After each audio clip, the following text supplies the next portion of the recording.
This is Cinema Field Guide, a podcast that surveys the breadth and depth of film history, one movement or microgenre at a time. I'm Brian Loomis, joined by Felicia Maroney. Felicia, how are you doing? I'm good. I'm Yeah. in the deep weeds of, and this will be dated by the time it comes out, but deep weeds of the World Cup. So that's Yes. been my life right No now. spoilers from the I future from know. listeners. Yeah. Exactly. What's Yes. up with you? Oh, it's been sort of a weird week because I was on vacation for a week and then back for less than a week. And now we're going on vacation again tomorrow. So busy summer schedules. And so that's been very strange being back for such a brief time, but not like even fully wanting to get unpacked. But Yes. we are here. We are ready to talk about a movie. What movie are we talking about today? Today we're talking about The Lost Honor of Katharina Blum. And this is directed by a director that we've already covered on this series, co-direction by Volker Schlöndorff and Margarethe von Trotta, who may or may not make another appearance later on in the series. But they were a married couple, and this is the only film that they directed together. And we'll get into that. But a synopsis of the film: it's about a young woman's life who is scrutinized by the police and tabloid press after she spends the night with a suspected terrorist. It's a very interesting film, one that I think we both gravitated towards as we both watched it for the first time for this series. Yeah. As we were exploring films, so this was one of the ones when we started researching the movement in general that popped up as a significant and an important one. I think it was maybe the first one that I decided to watch. And I watched it and I was like, oh, this is going to be a lot of fun going through New German cinema because it's a really interesting film and something maybe that I'd heard of before, but certainly wasn't like near to the watch list or on the radar other than doing this project. So I am glad to get to talk about it today and had some interestingly slightly different impressions on my rewatch, all positive things, but it played a little bit differently rewatching it. Returning to it after seeing a lot in the movement helped me realize how much it stands out from some of the other stuff. So I don't know if you felt that as well. Yeah. I very much felt that. I'm glad you said it because it was also one of the earlier ones that we had watched and you had said, I remember you texted me saying you watched it was very good. You thought I would like it, so I watched it not long after that. And I know it's a Criterion release, but I personally had never heard of this film ever. I probably scrolling would have seen the cover on the Criterion site, but I really just didn't know anything about it. But it definitely stands out, I think, as its own outlier. Oddly enough, I think the films that we've covered so far, most of them do kind of stand out on their own, but this one I think stands out for different reasons, which we'll dive into for sure. Yeah, definitely. So let's get into a little bit of the background of the directors. Felicia, do you want to take us through? We talked a little bit about Young Turles and Schlöndorff to that point, but a little bit of a reminder for those who maybe didn't listen to that episode and then where his career went from there.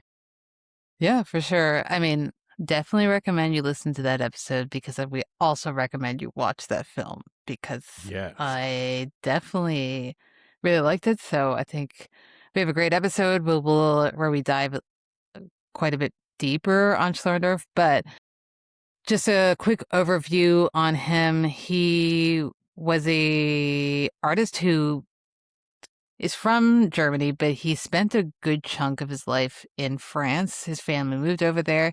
So from his teens until his like mid-20s or so, he spent in France, and he ended up working with a lot of influential French directors, like, working under their wing as assistants, and some of those directors are like Louis Malle, Jean-Pierre Melville, and Alain Resnais. So those are not small names within the French Hmm. director community. So, and you can see that influence very strongly within his work, especially in Young Torless. Here, you can still see it. I still think I can see it. It's a little bit less pronounced than it is in Young Turles or his other films like Coup de Grace, which feels very French also. But that's where he started his career, and then he would go on to make a lot of films for television. And he also, you know, did have some success, a little bit of success in winning the best foreign feature language film. I don't think that's what it was called back then, but for The Tin Drum, it also won the Palme d'Or. So he did have a lot of Yes. success with those earlier films, but this was successful in its own right as well. But that's the Yeah. Schlöndorff half of this partnership. Yes. And so, yeah, he's got this as sort of a return to form, and then you've got the tin drum, which it feels like Young Turles breaks out in some way. It's like ripples. Young Turles breaks out, and then this is a little further of a breakout, and then Tin Drum is about the biggest breakout that you could Hmm. get as an international film director. So getting sort of bigger and bigger breakouts, more recognition with those three films, which I think are still sort of his most liked and recognized films today. And so, yeah, this was a new level of success when it was released. He had married Margarethe von Trotta, who was an actress. They got married in 1971. She did start her career as an actress, co-wrote a couple of films with him, The Sudden Wealth of the Poor People of Comeback and A Free Woman. So that would have been early 1970s, and those were television releases, and so they're working in somewhat of a smaller scale and not getting quite as much recognition as Young Turles. It sort of feels like his he isn't able to quite replicate that success at first until this film, and then von Trotta. This is her directorial debut, first time directing a film, and then she goes on to direct several more by herself, but this is the only one, like you said, that they directed together. And I think you can see both of their stamp on it looking at their other work. Anything else about Fontrota that you came across? She also spent some time in France, oddly enough. Separately, they did, and she immersed herself as more so a fan, but very much in the French New Wave movement. So they both have that French influence. It's very interesting that they both ended up there. She purposely, as an adult, went there to study and just was very in tune with that movement, and I think she's probably I could see, like, maybe a Varda style of filmmaking that she would gravitate towards, especially looking at the other films. Won't get too much into this other film, but another really big one that she did was called Marianne and Julianne, and that won the Golden Lion Prize at Venice Film Festival. And I don't want to get too much into that because it might have a return on the podcast, but think that one, if you've seen it or if you're interested in what else she has done after seeing this film, would definitely recommend checking that one out because I think you get to fully see who she is through that film for sure. Yeah, the Venice Film Festival continues to recognize these German directors. I It's know. a good landing place for them in a lot of ways, as well as Cannes. They were showing up at Cannes fairly frequently as well. So the big, I guess, European film festivals at that time. So they directed this film together, and this film came to be because it was based on a novel. It was made very shortly after that novel was released. The novel was written by Heinrich Böll, who was one of the key contemporary novelists in Germany at this time, very prominent. Other directors like Straub and Huillet, who we covered in last week's episode, also adapted Heinrich Böll in a couple of works. But this book was a big success for him, and then the movie was a big success as well. It was based on his personal experience with the Bild Zeitung, which is essentially a German tabloid that was very prominent at the time. And so a lot of the references to the newspaper and yellow journalism and the way the press is operating are born out of personal experience from Böll himself. And you came across some stuff that Schlöndorff and von Trotta knew Böll as well. Yeah. They happened to be friends with him. I think they ran in the same social circles and had the same mindset and political frames of mind, essentially. And they worked with him to collaborate on adapting this novel to screen. And that's why it's done so closely after the release of the novel, because the film comes out a year later. So they essentially probably knew when he was writing it and probably wanted to adapt it before it was even released, most likely, because that's a quick turnaround for sure, but they were friends. And Yeah. again, as we get into the ideology, the ideas behind the film and the novel, it makes sense that they would know each other and would be on the same wavelength. Yes, certainly. The uh newspaper featured in this film, and it's very clearly meant to be the same newspaper. I think they changed the name slightly to just the Zeitung in the film, but it's very clear that it's meant to be. And there's even like a footnote about that at the end of the film. Like this, it should not be mistaken what this is about, even though we slightly changed the name. But it was actually, I did a little bit of digging on this, and the Bild Zeitung was the best-selling newspaper in Europe at the time. A German tabloid, and it was, essentially the equivalent of the Daily Mail, those sorts of very extreme tabloids, very catchy headlines. It regularly is using uncouth tactics to sway public opinion and push far right ideology, really trying to use public opinion to manipulate politicians and ruin lives and all of the stuff that's featured in here. It's not extreme, an extreme version of what this is actually what the paper was doing, but it was wild to me that like this was the very best selling newspaper in Europe. Like this wasn't just some wacko newspaper off to the side doing its own thing and everybody else was reading like the equivalent of the New York Times or whatever. This is like the big one. So that I sort know. of shocked me. It's kind of interesting because I feel like it's not dissimilar to how people are now and wanting drama, enjoying seeing people torn down, even if they don't want to admit it. It's the same reason why, like something like a TMZ, which is obviously not a reputable news publication, but they are obviously at the forefront of all drama and gossip, and they continue to be because people are clicking the links and reading the articles and watching the videos. So I think it's not dissimilar to that. Seems a lot more serious. TMZ is a little sillier, but they can get serious, Yeah. unfortunately.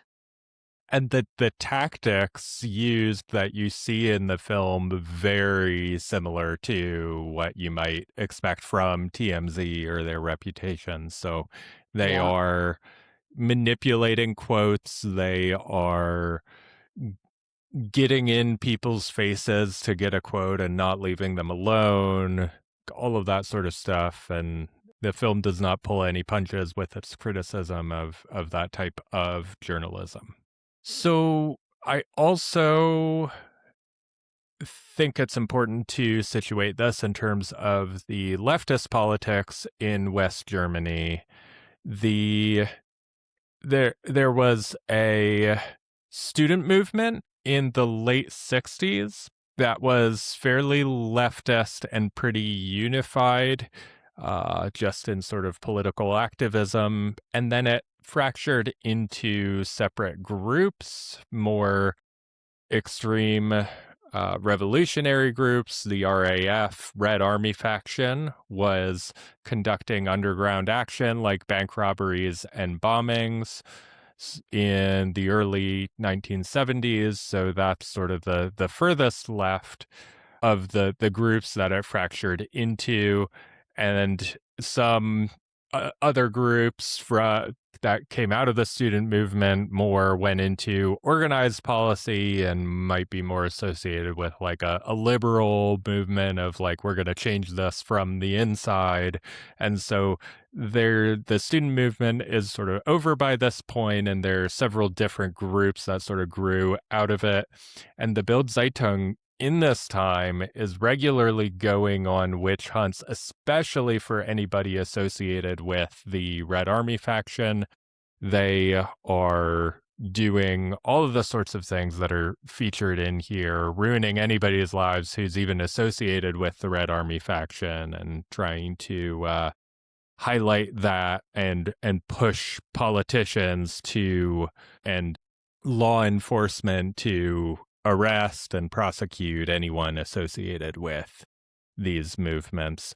This is before German Autumn. I believe we talked about German Autumn briefly in our intro episode, so it's been a little while, but German Autumn was in 1977. German Autumn was a series of events where the Red Army faction kidnapped a prominent industrialist named Schleyer, and then several of the leaders who were imprisoned either killed themselves or were killed in prison. And I don't think anyone really knows to this day.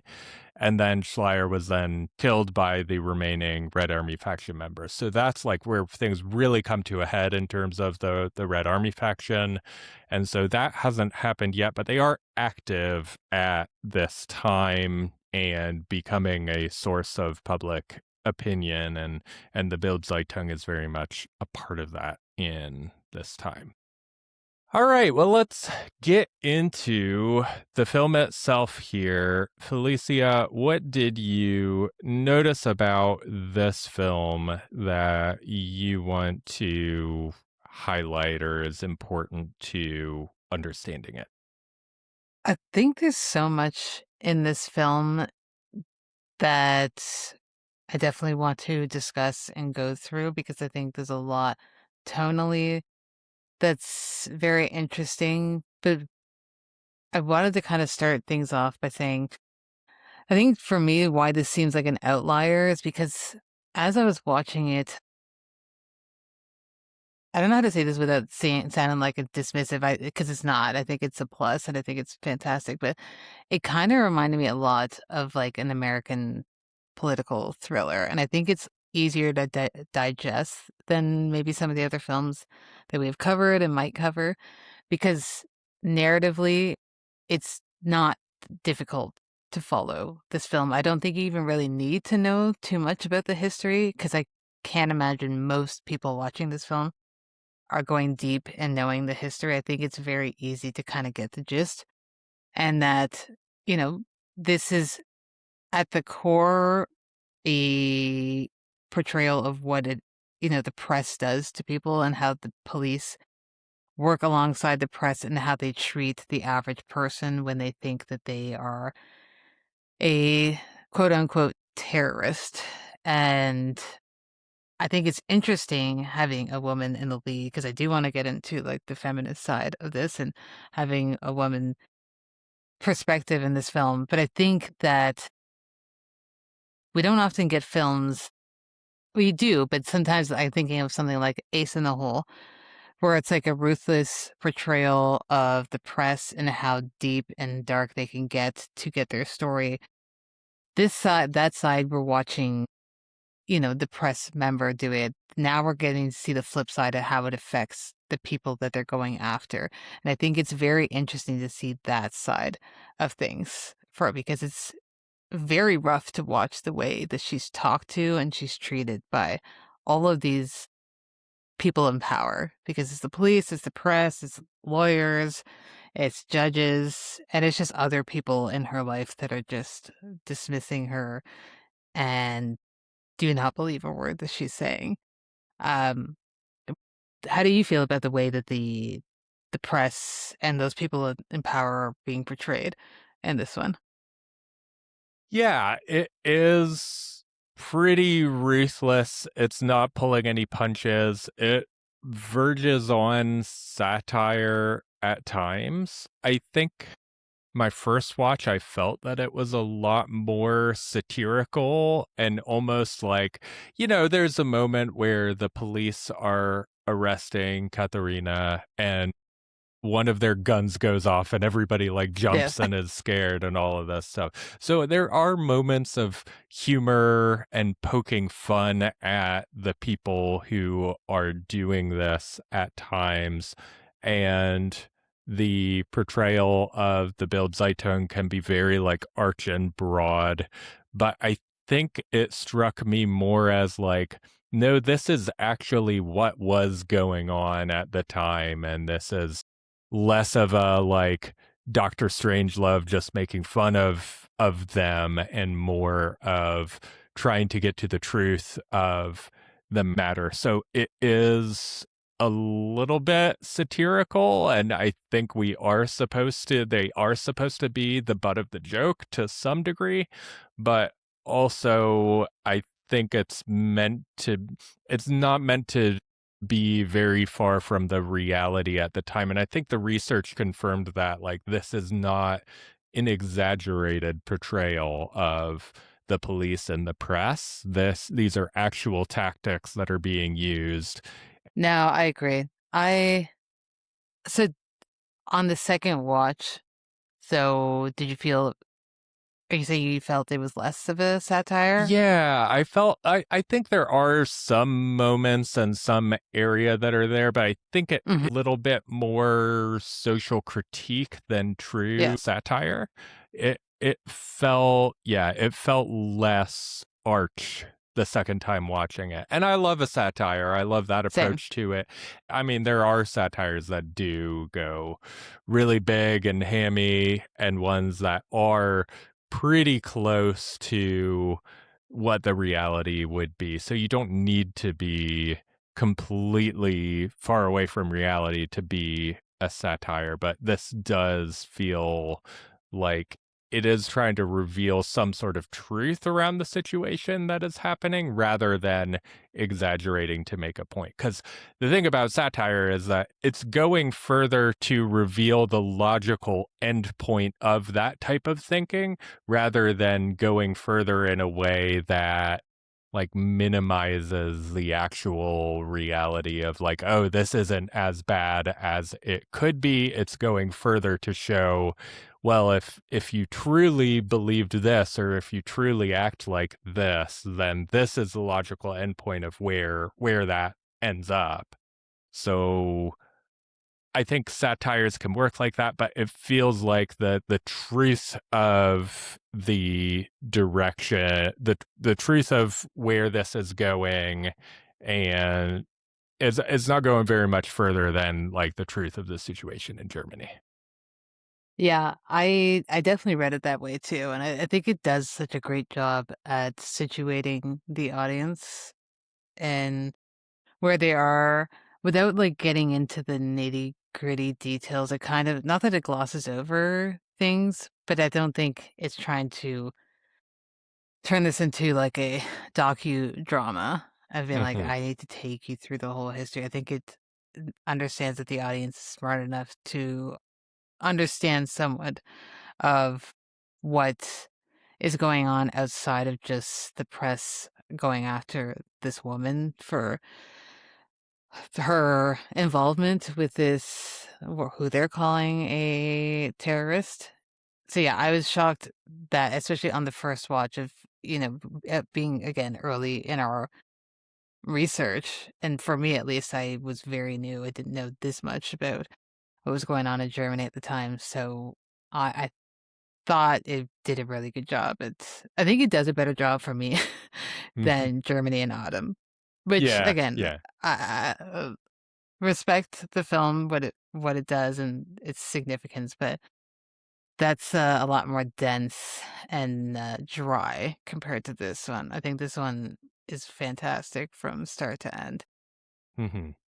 It's using the elements of genre to show something of the truth and is very engaging in that way. I think part of its strength is that it is interested in so many things and isn't really hammering home any one point. Like the Bild-Zeitung side of things is important to the film. It's important to Bull, but they're not even really introduced for the first, 20 or 30 minutes of the film. You're seeing more Katharina and the police, and then you do get to the Bild-Zeitung and the newspaper people at that point, but you've got like the critique of the press element to this. You've got the thriller element, the far left terrorism element to it, and you've got the feminist element to it. And so all of those things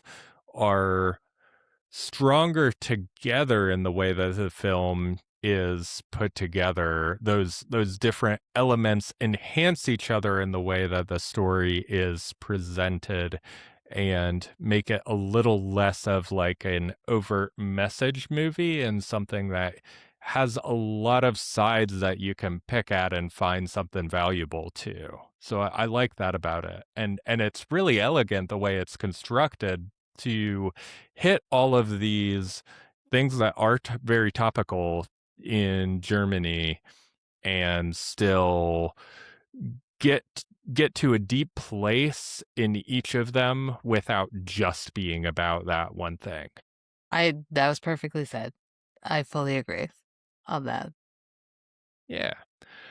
One other thing you said that I wanted to pick up on and that definitely like played a lot more like this the second time I watched is that how this works as a thriller, like how exciting it is watching Mhm. it.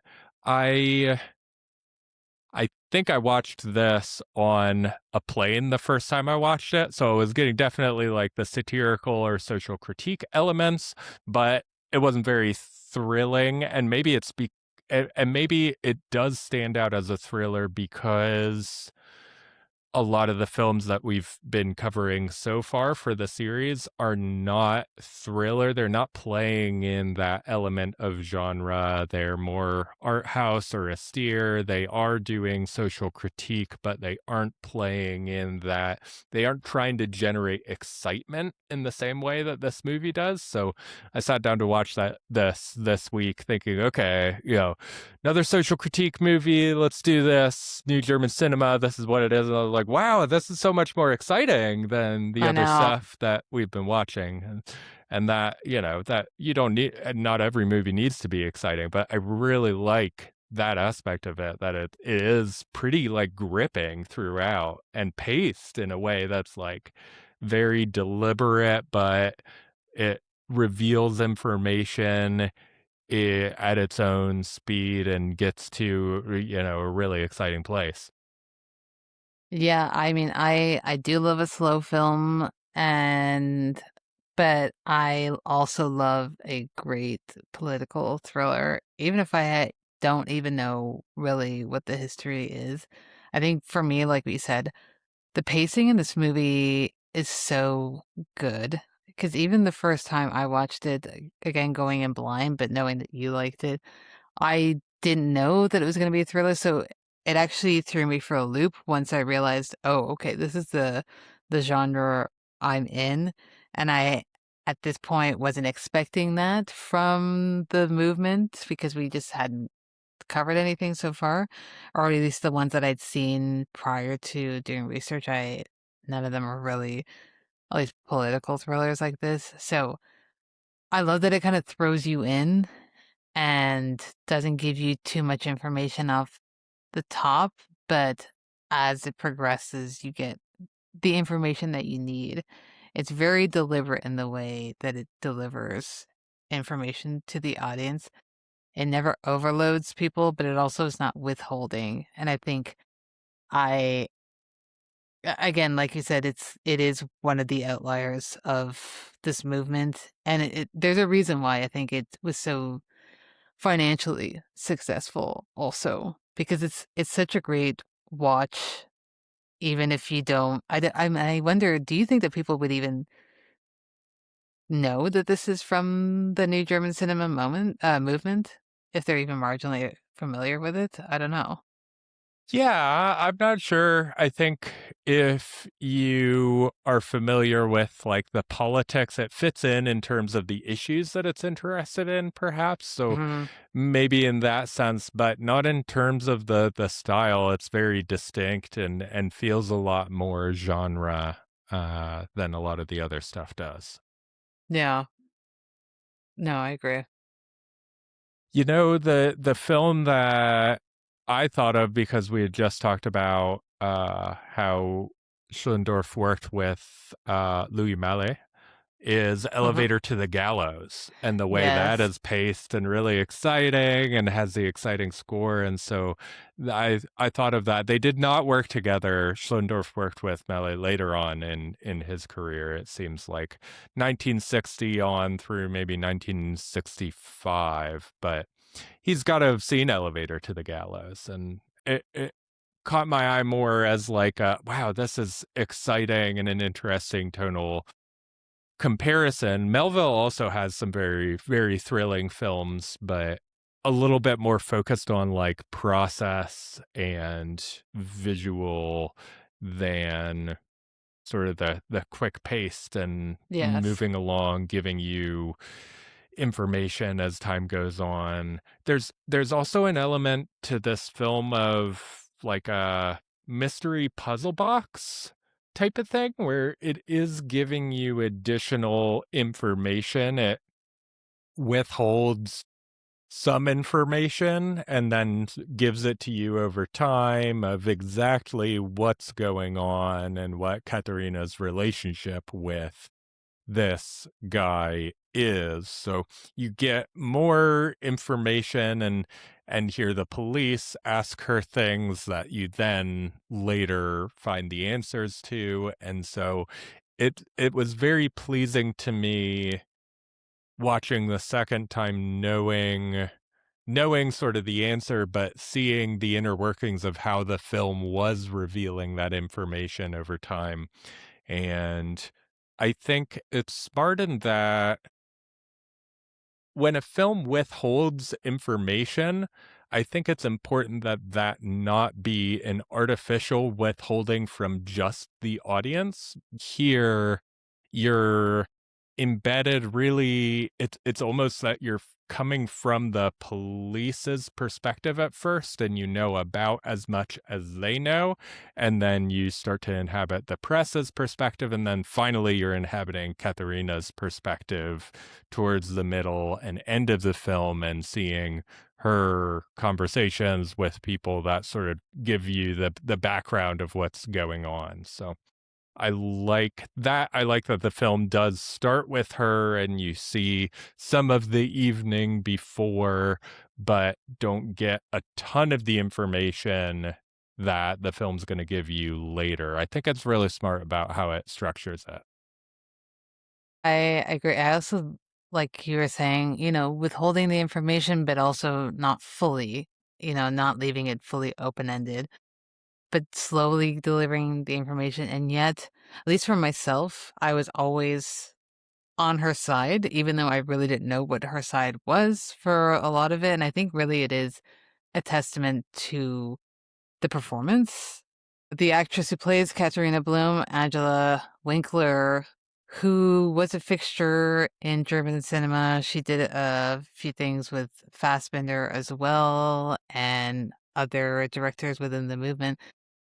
This is probably the first time I think that I really noticed her. I know obviously there's other films I've seen her in where she wasn't necessarily playing the lead, but I thought she was really fantastic. And she plays a not very showy until she needs to be performance. And so with that, it's hard to read what she's thinking, but there's something within the look in her eye, I think, that I found very sympathetic. And I really empathized with her as she's being questioned and thrown back and forth between people and being berated by all these people. And as we get more information about her, obviously for me, I felt even more empathetic that even from the get-go, where I was like, I really don't know who you are, what possessed you to help this person that you didn't know. But for me, I was like, go girl, I'm on your side. Yeah. I think part of it towards the beginning that really works well in this performance is Angela Winkler plays like shy and hesitant really well, of like she is pretty uncomfortable with the way that the police are talking to her, but she also is standing up for herself in some ways. And that like the personality makes you immediately sympathize with her, of like she does not deserve this treatment. She is not who they are making her out to be. So even just in the way the performance is framed, it draws you into her and brings you sort of on her side. And yeah, so I think it is an absolutely brilliant performance, one of the best performances that we've seen yet in this series, and a key reason why this movie works. It is a very performance centric movie, and the performances I think are really fantastic. There's sort of a trio of performances here that I think are all very different and tonally distinct, but work together in interesting ways, and they all get scenes together. But you've got Angela Winkler as Katharina Blum, Mario Adolf as Kommissar Beismänner, and Dieter Lasser as Werner Totges. Mario Adorf is sort of the police chief and does a lot of the interrogating of Katharina. Werner Totges is the sort of lead journalist at the Bild Zeitung, and so he's doing a lot of interrogating and is very smarmy and scummy in the way he's approaching things. So yeah, those other two performances, anything stand out to you about those two in particular? I think, I mean, I like the Mario Adolph's Mhm. performance, but to me, I think who was just as equally engaging for me as a viewer was Dieter Lasser's performance as Werner Tokes. I He's a great foil. He's an actor who I definitely had seen in other films too, so he felt like a familiar face. There were a couple of familiar faces in this film, and I really liked his performance because he really goes toe to toe with her, and it never feels like he's out acting her because I think he has the bigger performance he needs to do because he's essentially playing the, investigative reporter role, which we've all seen in multiple films before. But I think he does it really well because at some point you kind of feel like maybe I'm reading into it. Maybe it's just me being a little bit of a softie where I was like, I think he kind of feels a bit sorry for her, but also knows that it's better to go after her because that's his job and he needs to get the top story and that's what he needs to be doing. So I really, really appreciated what he was Mhm. doing with that. I thought it was fantastic. There's not a bad performance in this film, but they Yeah. were my 2 favorites for sure. He comes off as someone who has done this a million times, just like gone in and gotten the quote no matter what, and manipulated the quote after he got it to make it what's gonna play well. And a lot of the quotes that he gives, like he is manipulating what somebody said, but then what he says verbatim ends up in the paper. So he's doing a lot of crafting of the narrative around this story, in addition to getting in there, interviewing people. The scene where he goes into the intensive care unit and like grills her mother is just chilling. Like he's like I know. sitting on the bed next to her mother who is like struggling to survive basically and trying to get a quote. And that, yeah, it it's pretty chilling, some of the tactics portrayed here, but he just really goes for it.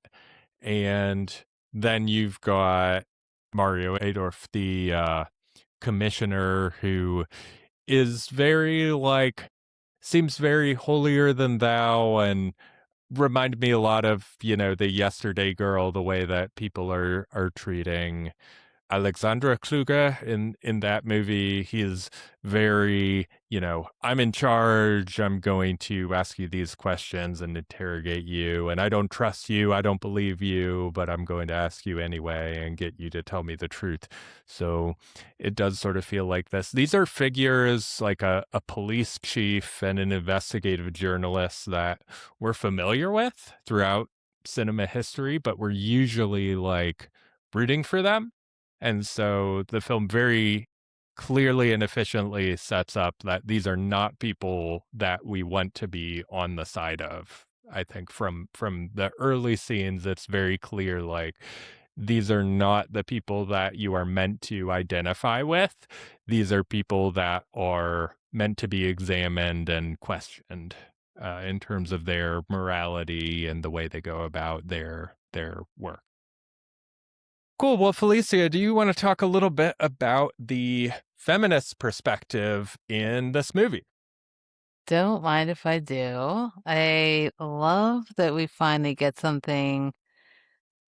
Finally is not necessarily a great word either. I think that we've had tinges of it so far through the series, but we're getting those from male perspectives. Again, if we're talking about the binaries here and genders, but we're getting those from more of a male perspective. So even with Yesterday Girl, I'm sure Alexandra Kluge had enough say in it, but it's still Alexander Kluge's vision, his script, his direction on that story. Same with Vendors and Alice in the Cities and the girls and the women that are in that film. I think this we this film benefits on many levels from von Trotta being part of the direction and the writing in this.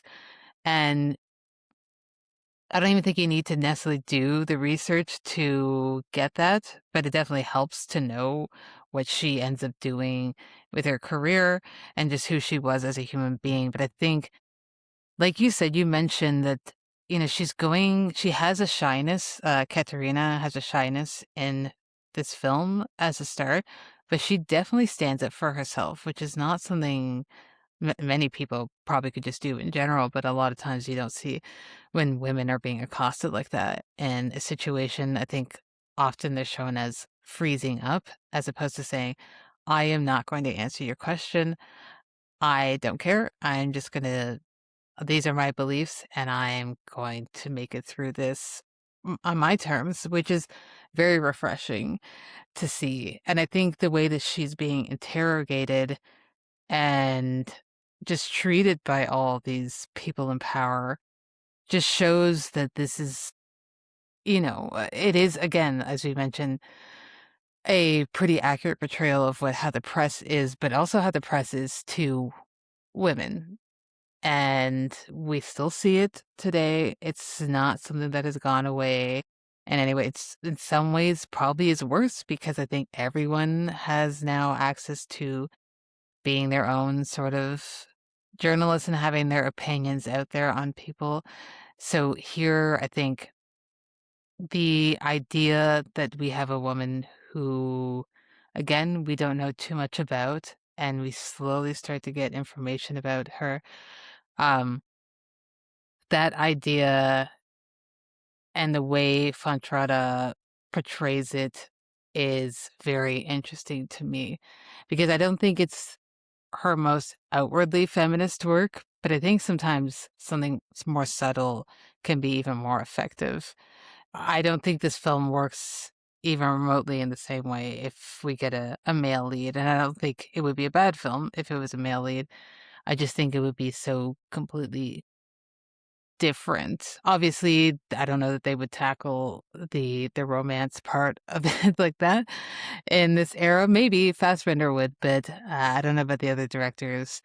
But I think her perspective is very interesting, and I was definitely inspired to check out more of her work from this because having watched a couple of the other Schlöndorff films prior to this, I immediately tapped into the fact that, okay, this is where she's coming into this story, and I could feel her energy through this. So I think she's a very Yeah. fascinating character, not character, figure in the movement that definitely does not get spoken about enough, unfortunately. But I really hope that people, if you are listening to this and you've seen it, you're inspired to watch her other films because they're not too difficult to find and they're very good. She's a very good artist. Yeah, the difference between a feminist film like Yesterday Girl that's directed by a man and a feminist film like this directed by a woman, you know, men can make good feminist films. There are good Mhm. feminist films made by men, but they do feel different. There's something that just comes off differently about them than films that are feminist films that are directed by women. And the ones that are directed by women tend to be better, I'd say, on average. Imagine that. Women are good at making feminist Damn, films. So who would have yeah, so thought? we should have them make more feminist films. But yeah, it does stand out that there is a woman in the director's chair for this that is showing and has personal experience with this, that isn't just trying to empathize, but has this experience that she is drawing on and showing how this would play out and has the chops. She is a very good technical director as well, along with Schlöndorff, who's one of the best technical directors of the movement. But she, you know, in her standalone stuff, shows that she understands film language, how to structure things, how to tackle these issues. And these are issues that she returned to through her career: feminist films, films about far left activists.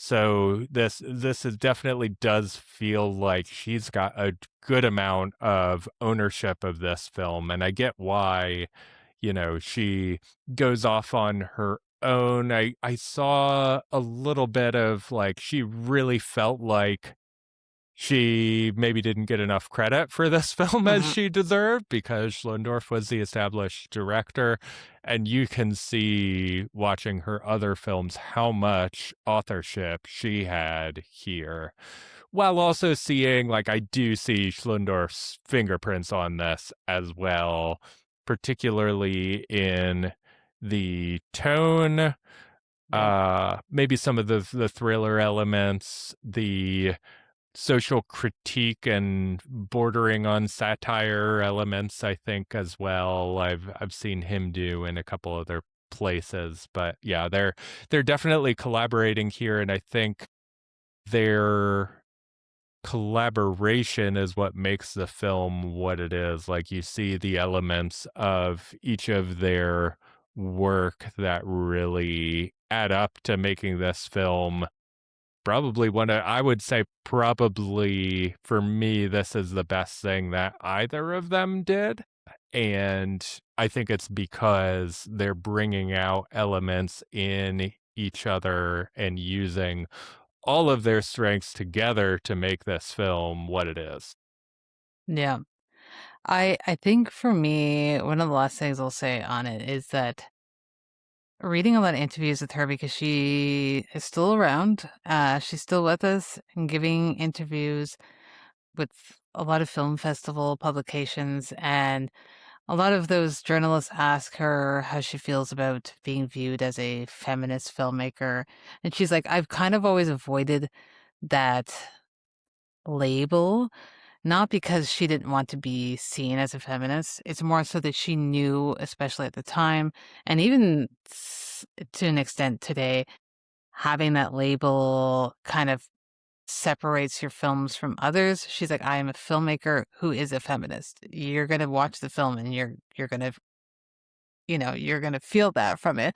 I don't think I need to market it that way, which is always interesting to me, and I always empathize with women directors who kinda go that route. They're like, "I don't wanna be seen as a female director or a woman director. I don't wanna be seen as a feminist director and have that label and separate myself," where people feel like, "Oh, there's an extra layer to this that I need to set myself up for," because the average viewer, it takes a lot for people to, to convince people to watch a film that's not just what they're familiar with, even though this is, again, so accessible, very easy and digestible watch.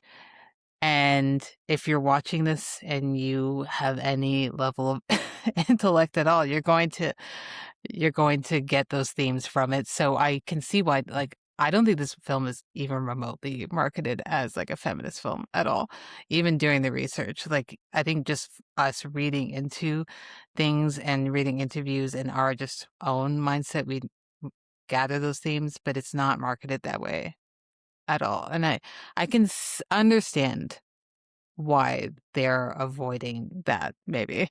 But I do think that it should Yeah. be on more list, I think, when you think of, like, when people are looking for a list of feminist films to watch or strong women characters, I just don't know why this just doesn't pop up at all.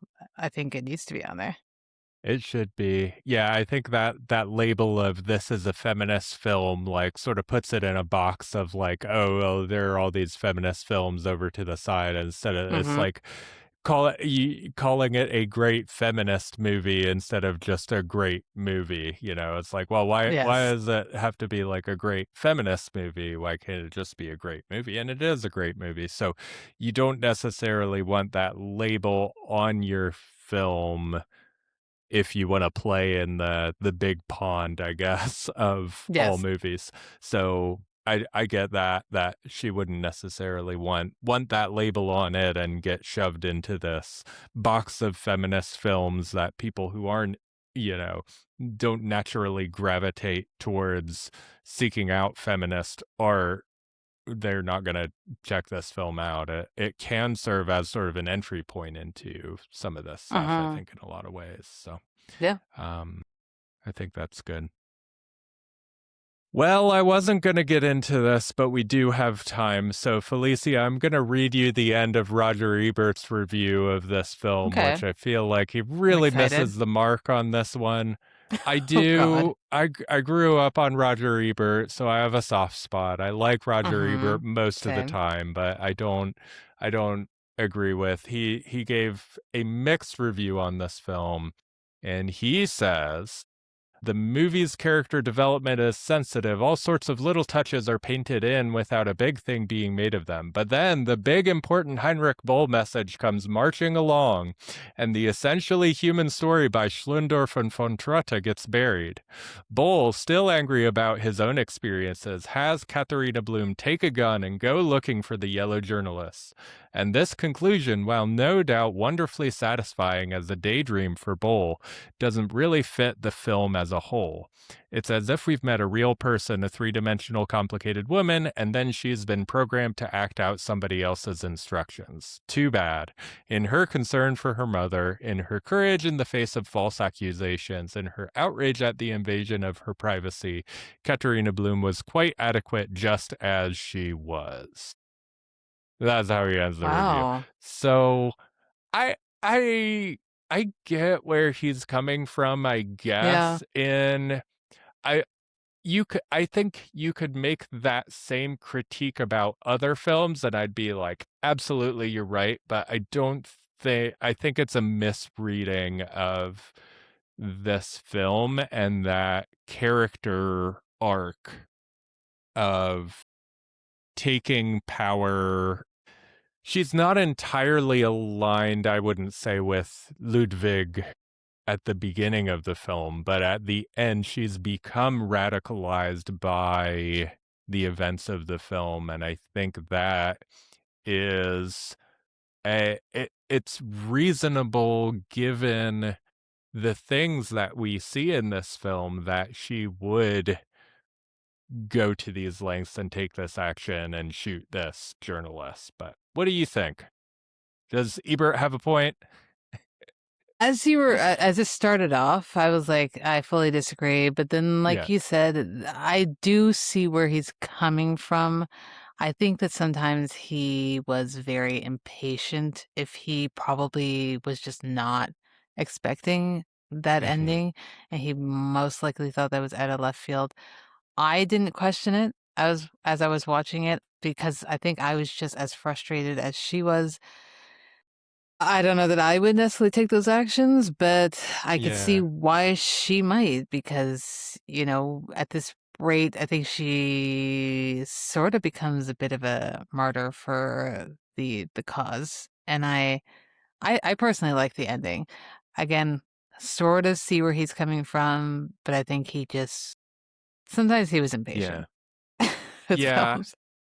I think you don't always need to literalize the Mhm. themes of the movie. Like he's saying, you don't always need to literalize the themes of the movie by having it end with an exclamation point like this of that sort of drastic action. But it can serve as a really strong for a movie that has a lot to say. It can serve as a really strong way to and to be like, let's go there, let's have her actually take action here. And it does make sense from this like shy girl that we've seen at the beginning who's just trampled on and ends up, is so harassed and harangued that she trashes, the her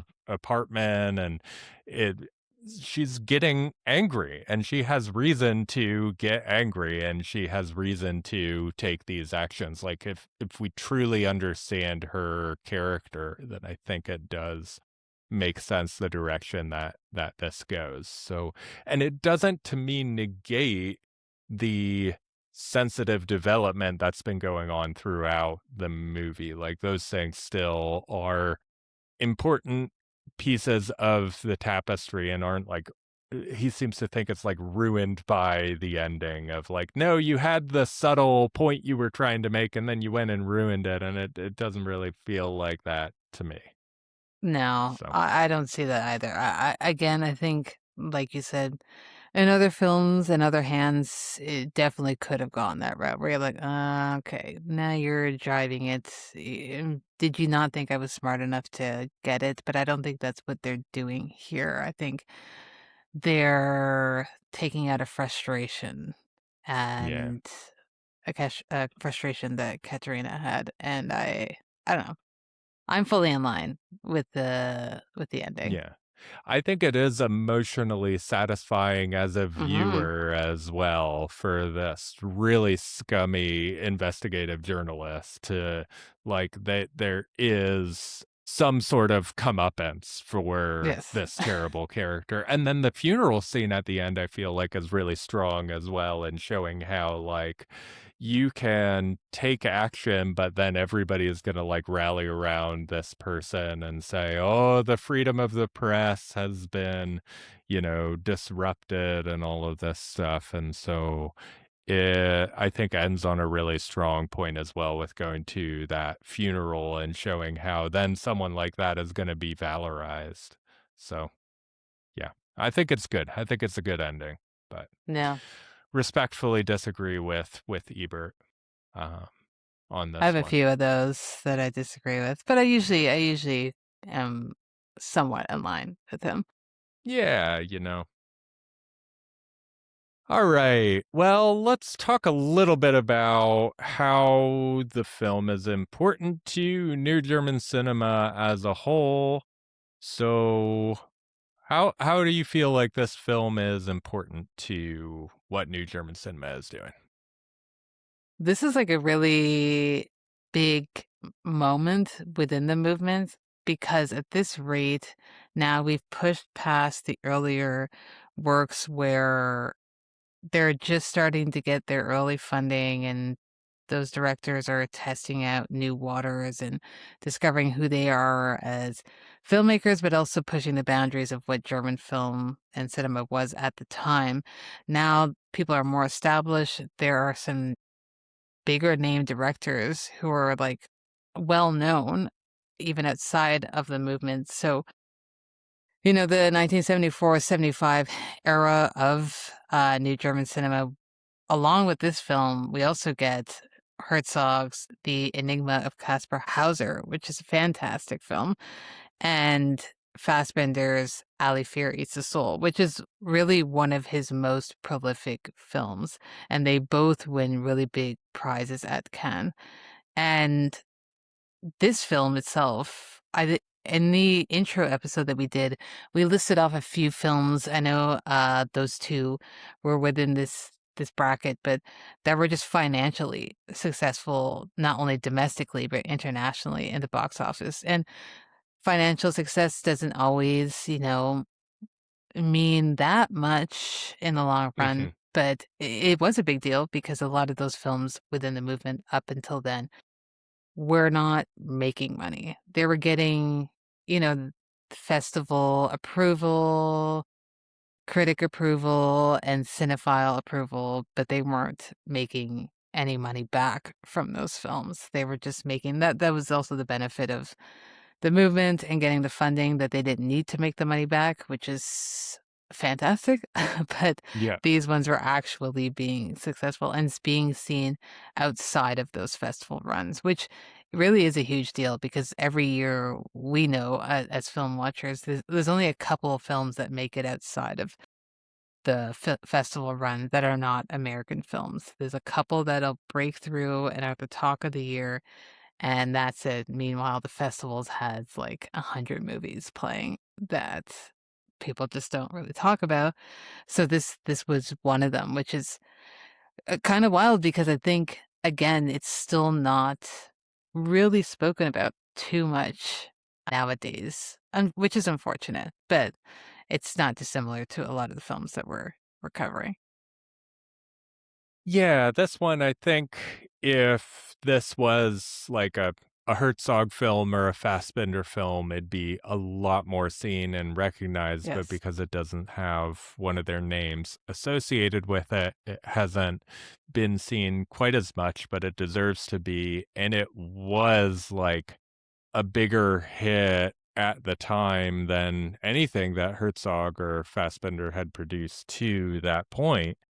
So, yeah, they're films that were considered domestic successes before this, but this is a real breakout, like, does and box office and financial success means that people are going to see your movie. They are paying for tickets to go and see your movie, so it wasn't just this, like, art house thing that was happening with a lot of these new German cinema films. This is like a cultural breakthrough in a way of this film. So it is a further success for the movement and the biggest film to date by the time that we get there for the movement. Its reputation, I think, is still somewhat strong, but it's just not as seen as it probably should be with Yeah, how good it is and its importance to this movement itself. So I'm glad that we saw it for this, and it makes me happy that we're doing this project because in that exactly. focus on movement and the historical context, we're able to discover something like this that we hadn't really heard of before, but that was really important to the movement and I think is one of the best films of the movement. So glad we got to see it and cover it in this new way, and would definitely recommend that listeners watch it as well for that reason. Yeah. The other thing I'd say in terms of how it fits into New German cinema in general is the thematic material it's playing with are important. This is one of the earlier examples of dealing with this far left political activity. Von Trotta is going to return to that several times. Germany in Autumn also deals with it. And so there are definitely, this becomes a lot more important of a concern to the new German cinema movement from here on out, as it becomes really important to German politics at the time. And then German Autumn really accelerates the level of interest in that storytelling about far left political activity.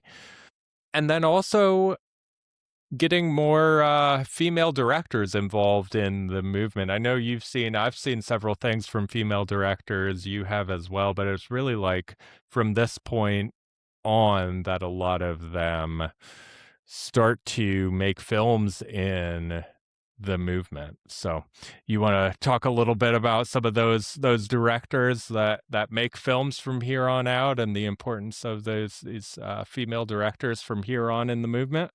Yes. There's a couple that we will touch upon, but one that I think that probably some people might know, maybe it's not by name right off the bat, but would know some of her films, and that's Helma Sanders Brahms. And she's made quite a few very interesting ones. Notably Germany Pale Mother, which I think was and continues to be like a very successful film and a very important one. It's definitely at the tail end of the movement and really pushes all the themes that we talked about and to the forefront and is even more blunt and very difficult watch because it needs to be. But she's a fantastic director. I did see a couple of her other films that are just equally as traumatic. Notably, I watched No Mercy, No Future, and I won't lie, it ruined my entire day. But I do appreciate that I watched it. Um, Yeah, you warned me off of that one. I'd seen Germany Pale Mother, and I did like Germany Pale Mother, but then I we were know. talking about let's check out a couple more, and you're like, No Mercy, No Future was even rougher, and Germany Pale Mother was rough enough for me. I'm telling you, Yeah, it was shocking, but very good. I don't want to, especially for yeah. people, because I know a lot of people love to be pushed and love something that's going to kind of, some reason someone might watch a Von Trier film or a Hanukkah film where you're like, yeah, I know it's going to ruin my day, but I want to immerse myself in that. I think that she runs circles around those two. And so for that reason, I think Mm, that I would highly recommend her work. Again, if you're not someone who is ready for that, at least know that what you're getting into. Maybe set aside some tissues. But the other one who I really liked, and I'm gonna butcher her first name, and I hopefully I get this properly as we go on, but Ulrike Oettinger. Ottinger. yeah, yeah. I really Ottinger, loved I think. Yeah. Ticket of No Return. That also, I think, quite different than anything that is in the movement. Just visually, that to me, I would consider that one of my favorites that I've Hmm. seen by a woman director Yeah. in this movement. Just very, very beautiful work. And then we last week talked about Danielle Huila, and she's Hmm. also fantastic. But there's also many other ones that probably didn't get as much coverage as these directors would have. And these directors also still didn't get too much coverage, but it did open up. This film did open up a passage for them to at least get funding amongst the names of people like Herzog, Vendors, and Fassbinder, who were just automatically getting funding at this point. So that was good. Yeah, and I read a little bit about one of the television stations in Germany that was doing co-production deals really did turn towards feminism and giving these deals to female directors to make films. And so, yeah, a lot of my favorites from here on out are directed by women, and there aren't a lot before this that are directed by women. I think Huile is one of the few that's, co-directing films to this point, but the movement really takes a turn towards letting women tell stories, and there are feminist films to this point, but there are a lot more feminist films after this point that these women are getting to tell. So I think it's a cool moment for the movement because it increases the diversity of storytelling that's available. And there's some really, really good films from here on out that we'll be covering. So excited about that for sure. Then All right. Well, we talked about Schlöndorff a little bit in our earlier episode, and we mentioned the Tin Drum again, and that's still to come for him in the future, his biggest success. Anything else from von Trotta that you would recommend? um, You talked about Marianne and Marianne Julian Julianne. already. Yeah. Yeah. Yeah. And then she's did other few works, director-wise, The Second Awakening of Krista Hmm. Klages, and sure, Manus as well. I also do want to shout out, she didn't direct this with him, but she co-wrote Coup de Grace with Schlöndorff, which is, I think, a very good film. It's gorgeous, black and white film, very much kind of in the vein of if you're a Bergman fan, I think you'll like this Mm, one a lot, and if you like even Haneke's The White Ribbon, it reminded me quite a bit. I feel like he was definitely inspired by Coup de Grace. I have to assume, yes. actually, very much he must have been inspired by that because they are tonally and visually quite similar. So I do want to give a shout out to her writing work on that because, again, you can feel her voice in that film, even though she didn't direct it with him, but the writing is very clear. So I'd recommend that one as well. Yeah. She made many films. She's had a long career and I think continues to make films. Last credit I see on here was 2023, so we'll see if she does make any more. Has made sort of some documentaries to this point, but made dramas, international dramas. Hannah Arendt was one of the big ones from 2012. I didn't end up seeing that one. I was gonna ask, have Yeah, you but seen it? I remember when it came no. out, and I meant to watch it not knowing, obviously, who she was, but I never got around Yeah. to it. But I need to. I haven't seen it, but it did seem to break through a little bit more in cinephile circles, so that was interesting. I've seen a couple of these, so I did see Second Awakening of Krista Klages, and that and Marianne and Julian also deal with this militant leftist action, and so that's a theme that she returns to several times.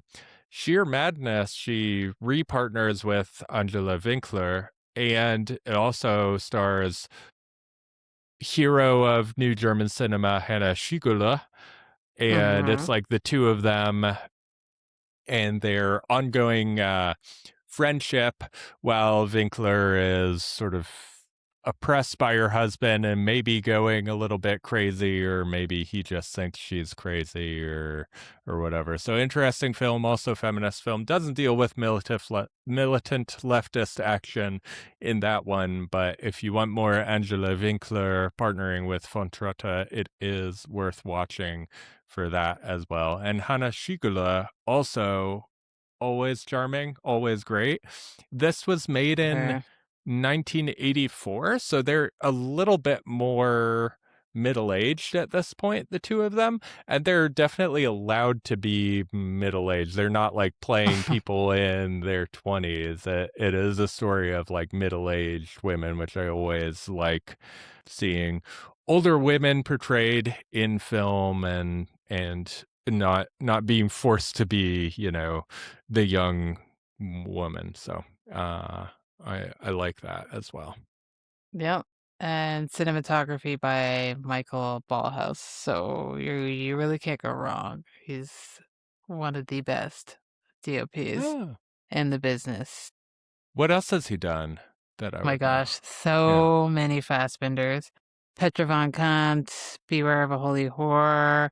He did After Hours, the Wow. Scorsese. Yeah, because when he then he goes to America. He did Broadcast News. He did Last Mm. Temptation of Christ. Working Girls. He did. You know what he's probably most known for? I can't believe I didn't lead with this, but he did Coppola's Bram Stoker's Dracula.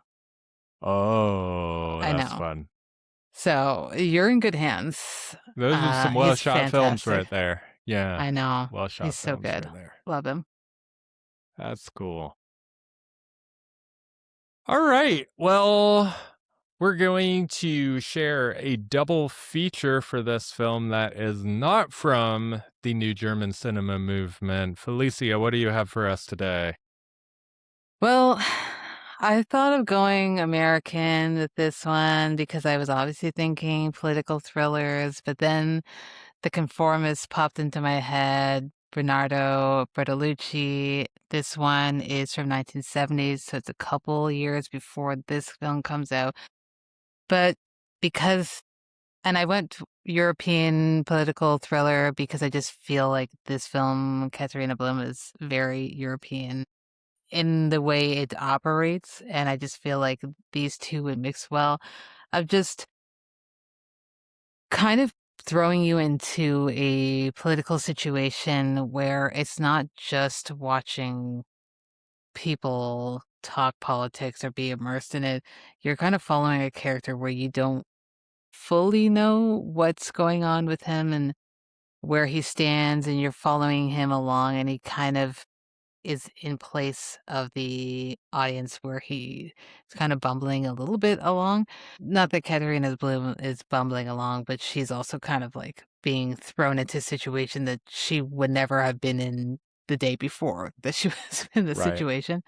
So I think that not that I want to recommend Bertolucci often, but I do think that this is his best. I would say it's got to be my favorite Bertolucci, and it's one that I've seen multiple times, and I really absolutely adore this film. It's one that almost makes me forgive him for being an awful human being, but I Yeah. don't. But I think it it's is good. still the only Bertolucci film I've seen. I just, yeah, You're the lucky. ick associated with Last Tango in Paris is Ugh, too much for me please. to want to go watch it. So I'm triggered just I'm, by hearing that name. yeah. It's so bad. Well, my double feature for today is I felt like with one of these feminist films, I needed to get a Miyazaguchi film in there because Mhm. he's a great feminist director. And so I decided on The Life of Oharu for this film.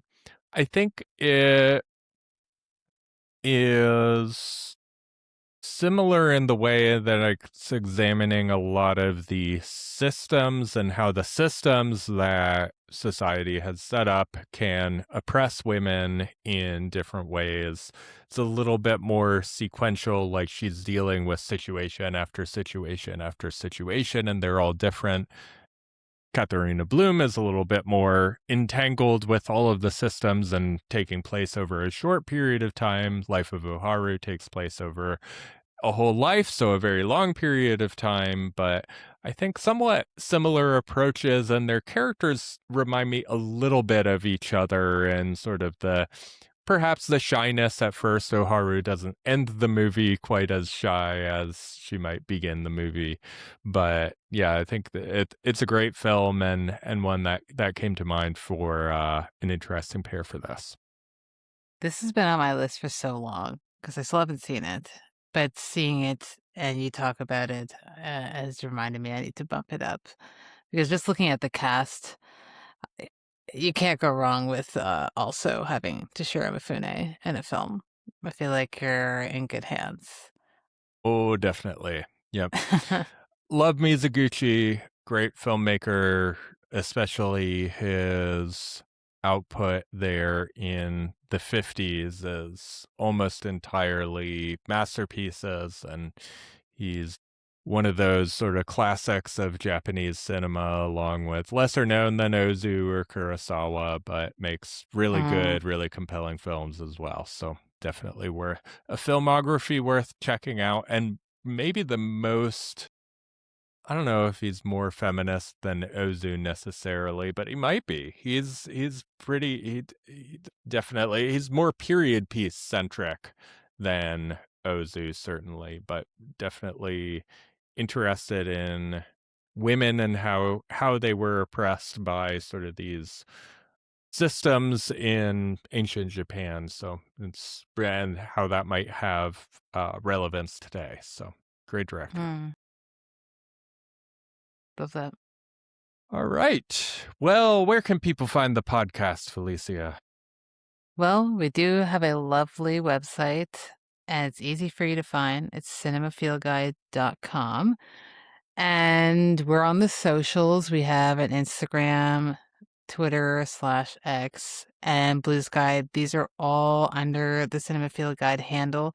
Easy for you, again, to find with a quick Google, but we have all the links available for you on the website and the link tree for you to easily get to. And you can watch the episode on YouTube and Spotify, but you can also listen to us on Spotify, Apple, and wherever you listen to your podcast regularly. So I hope that's what you're doing right now, Yeah. obviously. But feel free to hopefully subscribe, leave us a rating so more people can discover new German cinema along with us. Yeah, absolutely. Those ratings really do help. They get us in more people's feeds so they can hear about these excellent movies. So always good. So yeah, we will see you next week on Cinema Field Guide.